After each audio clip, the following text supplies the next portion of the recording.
Assalamualaikum teman-teman, kita ketemu kembali. Teman-teman, pada kesempatan kali ini saya akan menjelaskan beberapa kerusakan yang sering terjadi pada driver lampu LED, teman-teman ya. Nah, yang namanya ini ya, driver ini juga tidak lepas dari kerusakan, tapi sebenarnya kerusakannya hanya di komponen itu saja, teman-teman ya. Jarang sekali merembet ke komponen yang lainnya, walaupun ada, tapi kalau perbandingannya sangat kecil sekali, teman-teman ya. Nah, komponen apa saja yang sering rusak pada driver ya teman-teman? Ikuti penjelasan dari saya. Yang baru menemukan channel ini silahkan tekan tombol like dan subscribe-nya. Matur suwun.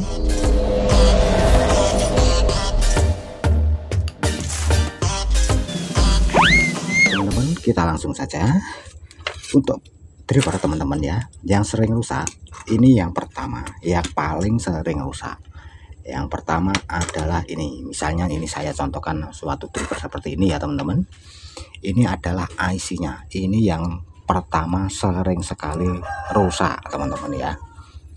Nah, untuk penggantiannya ini juga tidak sembarangan karena tiap driver ini mempunyai spek yang berbeda ya. Jadi tidak sembarangan mengganti IC-nya teman-teman ya. Ini di sini ada IC yang pinnya 8 atau kaki 8, ada yang kaki 7 ya. Ini tiap lampu kadang berbeda-beda maksudnya ya. Jadi kalau sudah rusak ya mending kalian ganti drivernya saja ya, daripada nanti ini ganti IC-nya kadang kita kesulitan mencari persamaannya ya. Karena setiap IC juga mempunyai speknya masing-masing teman-teman ya. Nah, di sini untuk kerusakannya ada yang nampak ya. Nah, yang nampak maksudnya fisiknya cacat ataupun pecah, ini bisa kelihatan ya. Tapi kan ada juga yang fisiknya utuh teman-teman ya, bodinya utuh tapi juga rusak ya. Itu sering ada juga ya teman-teman ya. Nah, ini efeknya teman-teman ya, kalau IC-nya ini rusak karena di sini adalah otaknya dari driver ini ya teman-teman ya.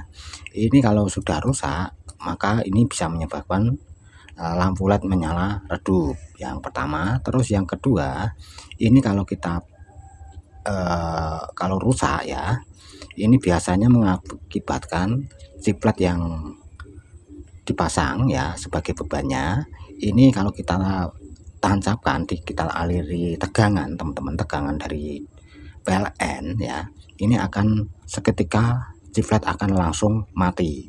Itu menandakan IC-nya sudah rusak ya. Terus itu tadi ya teman-teman, untuk yang pertama yang sering rusak di IC. Terus yang kedua adalah di elko ya. Elko di sini, elko di sini juga sering sekali rusak. Nah, untuk driver ini ada dua, yang menggunakan satu elko, ada yang menggunakan dua elko. Kalau yang bagus ini ya, untuk driver sebaiknya menggunakan yang dua elko teman-teman. Jadi ada elko tegangan tinggi dan elko filter. Nah, biasanya pengganti elko filter ini biasanya menggunakan kapasitor juga ada teman-teman ya. Ini kalau ini enggak ada ini. Nah, ini seperti ini teman-teman ya. Ini ada, nah ini elko tegangan tinggi dan ini elko filternya ya. Bahkan ada yang gunakan 3 elko juga teman-teman ya ini.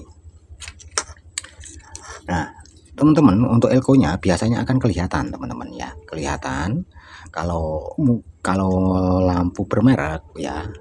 Ini biasanya kelihatan di bawahnya ini agak menongol teman-teman ya, selongsongnya ini agak naik ya. Ini menandakan elkonya rusak teman-teman ya. Jadi ya walaupun bisa dinyalakan ya teman-teman, nanti efeknya lampunya nggak awet ya teman-teman, bebannya ini nggak awet, beban LED DC-nya ini nggak awet.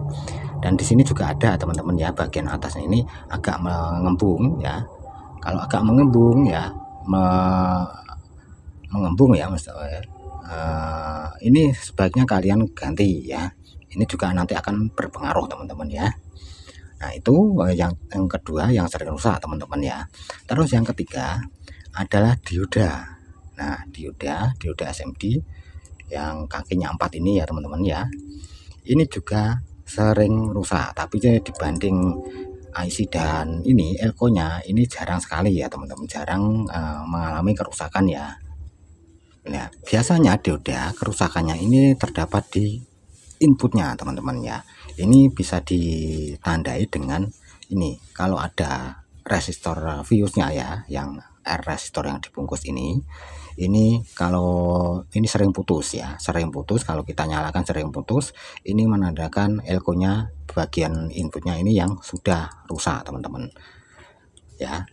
Jadi harus kalian ganti ya. Untuk diganti bisa menggunakan copotan ya teman-teman. Kalau untuk dioda ini bisa menggunakan copotan dari driver lainnya, ini bisa ya. Tapi kalau untuk IC ini belum tentu bisa ya teman-teman, karena nanti kalaupun bisa mungkin ada ini pengaruhnya ya, karena setiap IC ada speknya masing-masing ya.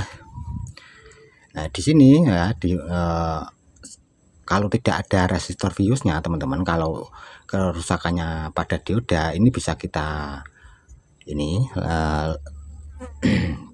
bisa kita tandai ya, bisa kita tandai efeknya.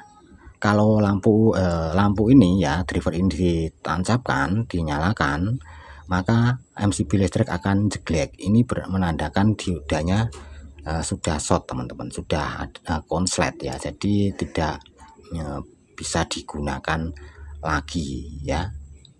Jadi seperti itu ya teman-teman. Ada 3 komponen yang sering rusak. Yang pertama yang sering rusak adalah IC, yang kedua adalah elko teman-teman ya, elko, yang ketiga adalah dioda. Untuk yang lainnya misalnya ini trafo induktor maupun ini ya, induktor yang model seperti ini jarang sekali mengalami kerusakan teman-teman ya, ini jarang sekali mengalami kerusakan. Untuk kapasitor sendiri, kalau ada kapasitornya ini juga jarang sekali rusak teman-teman ya. Nah mungkin sampai di sini teman-teman, semoga ini bisa membantu teman-teman dalam menyelesaikan masalah terutama di ini ya, di driver lampu LED. Sampai di sini semoga ini bermanfaat. Kita bertemu kembali di video berikutnya.